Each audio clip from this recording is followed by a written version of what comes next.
만약 여러분이 23년 1월로 돌아간다면 내 집 마련 투자 하실 분, 23년 1월이 우리나라의 전 저점이에요. 이때 가격으로 돌아가면요, 거래가 또 안 될 가능성이 높아요. 우리는 배웠으니까 하는 거죠. 대중은 이때 되면 거래를 안 하기 시작해요. 23년 1월 가격이 오면요, 특례보금자리를 안 했으면은 부응이 안 됐을걸요? 더 내려갔을 거예요.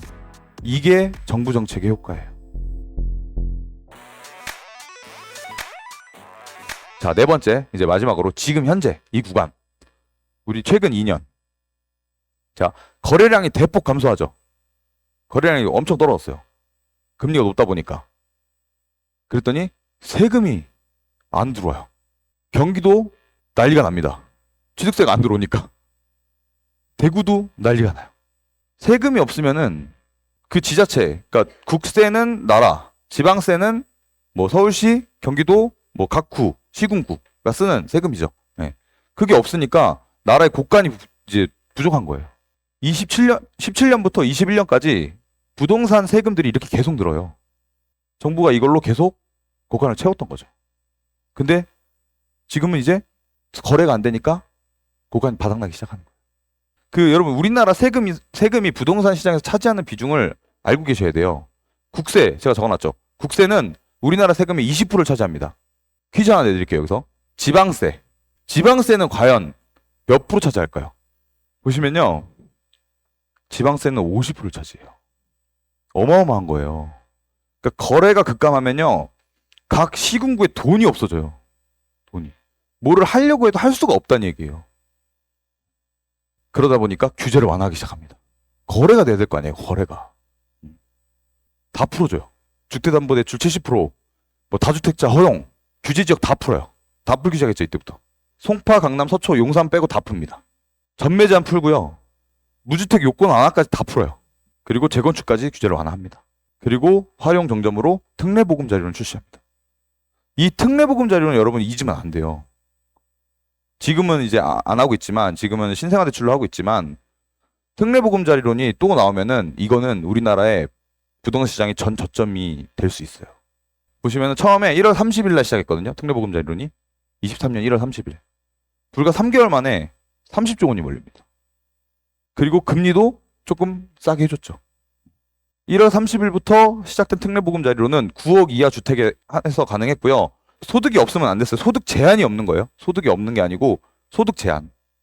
그러니까 10억을 벌든 20억을 벌든 이 대출은 받을 수 있었어요. 그래서 9억까지 5억 한도 내에서 나왔던 거예요. 이걸 이용해서 어마어마하게 샀죠. 그죠? 어마어마하게. 자, 퀴즈. 여기서 특례보금자리론은 과연 얼마를 했을까요? 특례보금자리론은 총 43조가 일어납니다. 네. 아까 저희 그 전세대출 18년도에 40조 있었죠. 비슷해요. 43조. 근데 40조, 43조가 어느 정도의 금액이냐면요, 우리나라 내년 서울시 예산이에요. 1년 동안의 서울시 예산. 엄청 큰 거예요. 엄청. 감이 오시죠? 이렇게 하니까 이제. 그렇다면 과연 이 특례보금자리론은 어떤 영향을 줬을까? 자, 순식간에 주택 전망지수를 올려버립니다. 사람들이 다 집값 오를 것 같아요, 이제. 순식간에. 그게 지금까지도 이어지고 있어요. 그래서 검증을 해봅시다. 자, 경기도 24평. 아까 서울을 맞고 이번엔 경기도 24평. 과천이에요. 프리저 서밋. 보면은 또 순식간에 5억이 올라요. 분당. 여기 이번에 선도지구 됐죠? 시범성. 3억이 오릅니다. 3억이. 순식간에. 이급지, 수지구, 평촌. 이게 다 거의 대장급 아파트들이에요. 좋은데요, 좋은데 되게. 다 매매가 오르기 시작하죠.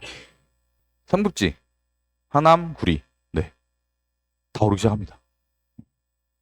만약 여러분이 23년 1월로 돌아간다면 내 집 마련 투자 하실 분, 네. 다 하시는데요, 봐봐요. 23년 1월이 우리나라의 전 저점이에요. 이때 가격으로 돌아가면요, 거래가 또 안 될 가능성이 높아요. 우리는 배웠으니까 하는 거죠. 대중은 이때 되면 거래를 안 하기 시작해요. 23년 1월 가격이 오면요, 특례보금자리론 안 했으면은 부응이 안 됐을걸요? 더 내려갔을 거예요. 근데 나라에서도 비상에 걸린 거예요. 이게 정부 정책의 효과예요. 23년 1월 가격으로 간다? 그러면은 돈을 두둑히 갖고 계셔야 돼요. 다시 부흥시킬 수 있어요. 아시겠죠? 그러니까 여러분은 이제 내 집 마련을 해야 될지 안 해야 될지, 투자를 해야 될지 말아야 될지, 그거를 언제 사고 언제 팔아야 될지를 기준을 알게 되시는 거예요.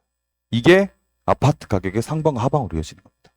전 고점은 우리나라가 지금 다 찍힌 걸 알죠. 최근엔 서울은 전 고점을 뚫고 올라갔다가 멈췄죠. 전 고점까지 가면은 사실 거래되기가 쉽지 않아요. 그 금방 뚫고 지금 많이 올라간 데가 원베일리 같은 데밖에 없잖아요. 누구나 다 사람은 전 고점을 찍는 걸 좋아하진 않아요. 거기가 상방이죠. 하방은 어디? 23년 1월 기준. 특례보금자리론 전후. 그래서 역대 최고가. 이 역대 최고가는 서울 같은 경우에는 올해가 될 수도 있어요. 여러분, 올해가. 지금 바뀐 데가 많잖아요. 그럼 올해를 기준으로 하세요. 올해를 기준으로 하는 거예요. 다만 받아줄 수 있는 가격이어야 돼요. 그게 뭐냐면 그 보수적으로 최고가 근처에 있는 단지의 최고가를 조사하면요. 뭐 10억이 찍혀 있고 10억, 9억, 8억, 7억 9천, 7억 8천 이러죠. 그럼 10억, 9억은 날려야 돼요. 그건 그 사람들이 잘못 산 거예요. 어느 정도 보편적으로 거래가 되는 금액을 책정을 잡으셔야 돼요. 그리고 거래량을 확인하셔야 돼요. 그 단지 거래가 활발하게 되고 있는지 안 되는지. 그리고 하방은 특례보금자리론 전후죠. 23년도 실거래가일 확률이 높아요. 그리고 저층, 탑층 직거래는 제외하세요. 그리고 앞으로는 물가 상승률을 반영해야 됩니다. 23년 1월이면요. 2년 지났어요, 벌써. 그죠? 이제 내년이면 2년 지나거든요. 2년 동안 계속 그 가격, 23년도의 가격에 물렸으면 안 된다는 거예요. 약간의 상승을 반영을 해줘야 된다는 얘기죠. 하방에선. 여기서 퀴즈 하나, 여러분. 소비자 물가 지수는 매년 몇 프로 상승할까요?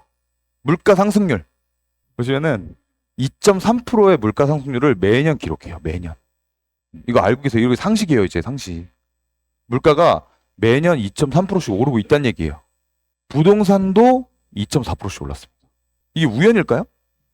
아파트도 물건이란 얘기예요. 아파트 물건이에요. 비싼 물건일 뿐이죠. 그러면 결국은 물가랑 비슷하게 간다는 얘기예요. 물가 상승률을 반영을 해서 23년도 최저가에서 5%에서 10% 정도는 더 계산을 해서 하방 가격을 책정하세요. 우리가 좋은 지역 살 거잖아요. 좋은 지역, 좋은 아파트들. 10% 정도 감안을 해서 하방을 잡으시면 좋을 것 같아요. 그래서 지금부터 진짜로 상방과 하방을 직접 찾아보는 연습을 해볼게요. 첫 번째, 강남구 도곡 렉스 아파트 보면은 위치가 여기 있어요.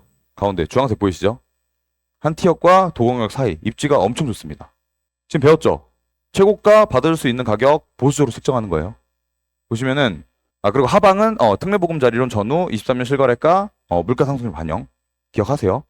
최고가가 24억 9천이에요. 이게 올해 찍었죠, 올해. 24년 9월에. 여기 보시면은 지금 23억부터 24억 9천까지 어느 정도 거래가 됐어요. 근데 24억 9천은 너무 높죠? 그래서 이 정도 거래가 어느 정도 받아줄 수 있는 가격. 그리고 여기 지금 22년 9월 가격도 있고 21년 10월 24억 6천이 원래 전고점이었어요. 그걸 뚫고 3건이 찍힌 거예요. 그럼 저 정도 가격대로 형성을 해서 우리가 최고가로 잡아보는 거예요. 두 번째, 23년 거래 가격 보시면은 23년 1월 보세요. 16억 빼고 23층 12층 16억이죠. 16억. 모르셨죠? 어마어마한 거예요. 23년 1월에 사신 분은 다음 달에 팔 수 있어요. 23억에 내놓으면 안 나갈까? 그럼 얼마 버는 거예요? 비과세를 받을 수 있다고 하면 5억 버는 거예요. 내가 실거주로 들어갔다가 대출 받았다고 하더라도 5억이 생기는 거라고. 23년도 가격이 이랬어요, 여러분. 지금 그래서 우리가 물가 상승률 반영을 해서 이 정도 가격이 오면은 매수해볼 수 있겠다라고 생각을 해볼 수 있는 거예요. 물론 지금 너무 터무니없죠. 그러면 이 단지는 사야 된다 말아야 된다? 안 사는 게 낫다. 물론 전고점 뚫고 올라갈 겁니다. 근데 언제가 될지 몰라요. 저기선 분명히 걸림돌이 될 거예요. 여러분 만약에 17억 5천에 온다. 사실 분. 여기 단지 사겠다. 네. 그거 다 사겠다잖아요. 물론 뭐 내가 실거주를 할 거면은 한 뭐 19억 정도까지 생각해 볼 수 있을 것 같아요. 근데 저는 이 가격이 지금 사면요. 언젠가 한 번은 반드시 내려온다고 생각을 합니다.